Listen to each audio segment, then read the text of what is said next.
বিষয়টা হচ্ছে, দেখুন, সংবাদ মাধ্যম তো একটা প্ল্যাটফর্ম।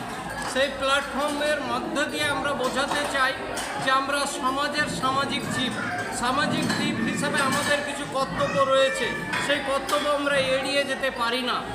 আমরা বিভিন্ন সময় বিভিন্ন কর্মসূচি করে থাকি। সেলফলেস ওয়েলফেয়ার ট্রাস্টের উদ্যোগে আমরা কর্মসূচি করে থাকি। আপনারা জানেন, কিছুক্ষণ আগে বলছিলেন সাংবাদিক, এই সাগরদিঘির বুকে বিশিষ্ট সাংবাদিক কুরমান, সে খবর মুর্শিদাবাদের সাংবাদিক। তিনি সদা সর্বদা সমাজকে কীভাবে ডেভেলপ করা যায়, সমাজের আসল যে দিক, সেই দিকটা তুলে ধরার চেষ্টা করে। আমরা বিগত দিনেও দেখেছি যে সমাজে যারা প্রকৃত অ্যাওয়ার্ড পাওয়ার যোগ্য, অথচ এই সমাজ থেকে তারা বঞ্চিত হচ্ছে। যে বাবা মা আপনার আমার জন্য সদা সর্বদা পরিশ্রম দিয়ে থাকে যাতে ভালো জায়গায় যেতে পারি, সেই বাবা মা অ্যাওয়ার্ড থেকে বঞ্চিত হয়। তাই আমরা একটাই চিন্তা ভাবনা করলাম যে সমাজের পক্ষে যদি তার রিয়াল হিরো কেউ থাকে, তাহলে সেই বাবা মা যারা সন্তানের জন্য দিনরাত মেহনত করে, সেই সব বাবা মাকে আমরা অ্যাওয়ার্ড তুলে দিলাম। তার পাশাপাশি সমাজের আপনার আমার অনেক সময় শিক্ষিত মানুষরাই কিন্তু সমাজের দিকটাকে তুলে ধরা থেকে এড়িয়ে যায়। তারা কিন্তু পারে অনেক সময়, অনেক দেখবেন শিক্ষিত মানুষ যে গ্রাম থেকে মানুষ হয়ে যাওয়ার পরে প্রথম কিন্তু অবহেলা করে গ্রামকে। তারা শহরে যাওয়ার চেষ্টা করে, শহরের মানুষ হিসাবে নিজেকে পরিচয় দেয়, কিন্তু যে গ্রাম তাকে এই জায়গায় পাঠানোর জন্য অবদান রেখেছে, সেই গ্রামকেই তিনি অবহেলা করে। আমরা যে সেই সব বাবা মাকে এবং সমাজসেবীদেরকে অ্যাওয়ার্ড দিলাম।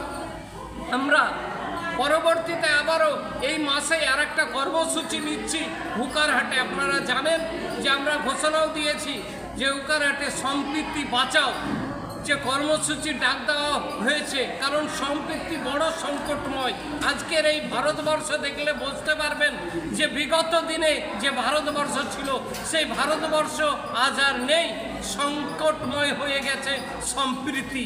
তাই আমরা এই মাসেই সম্পৃক্তি বাঁচাও একটা কর্মসূচি নিচ্ছি সাগরদিঘির হুকারহাট মোড়ে। আপনারা সেই কর্মসূচি তো অগ্রিম সবকে আহ্বান জানাচ্ছি। সকলে সেই দিন আপনাদের মারফতে আমরা জানিয়ে দেব, সেই সময় আমরা জানিয়ে দেব কবে ডেটটা হচ্ছে। আজকে কতজনকে আপনারা অ্যাওয়ার্ড দিলেন? 100 জনের হাতে আমরা অ্যাওয়ার্ড তুলে দিয়েছি। অনেকে আসতে পারেনি অ্যাওয়ার্ড নিতে। আমরা সেই অ্যাওয়ার্ড তিনাদের বাড়ি বাড়ি পৌঁছে দেওয়ারও ব্যবস্থা রাখছি। আমরা সেই অ্যাওয়ার্ড পরবর্তীতে তাদের বাড়ি বাড়ি গিয়ে অ্যাওয়ার্ড তুলে দেব। আপনার নাম? আমার নাম আরিফ হোসেন, সেলফলেস ওয়েলফেয়ার ট্রাস্টের কর্ণধার। সাগরদিঘি এসে ময়দানে বসে আছে, তখনই আরিফদা আমাকে বলল যে একটা এমন অনুষ্ঠান করা যায় যে সাগরদিঘিতে যেমন চমকপ্রদ করে, যাতে মানুষ এই অনুষ্ঠানটার সমালোচনা করে। তা আমি আরিফদাকে বললাম, আরিফদা, সমাজের বুকে সম্মান নেওয়ার জন্য তো সবাই অনেক কিছু করে। আজকে এই সমাজে যেসব ব্যক্তিত্বের কৃতিত্ব আছে অথচ আমরা মূল্যায়ন দেই না, সেসব বাবা মাদের, সেসব বাবা মারা আজকে পড়াশোনা করিয়ে সেসব ছেলেদেরকে ভালো জায়গায় পৌঁছে দিয়েছে।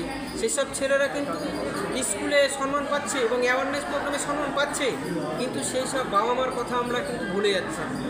তাই সেই সব বাবা মাদেরকে সম্মাননা দেওয়ার জন্য আজকে খবর মুর্শিদাবাদ এবং নিউজ 24 বাংলা এবং সেলফলেস ওয়েলফেয়ার ট্রাস্টের উদ্যোগে সহযোগিতায় এই অনুষ্ঠানটি দ্য রিয়াল হিরো কর্মসূচির আয়োজন করা হয়েছে।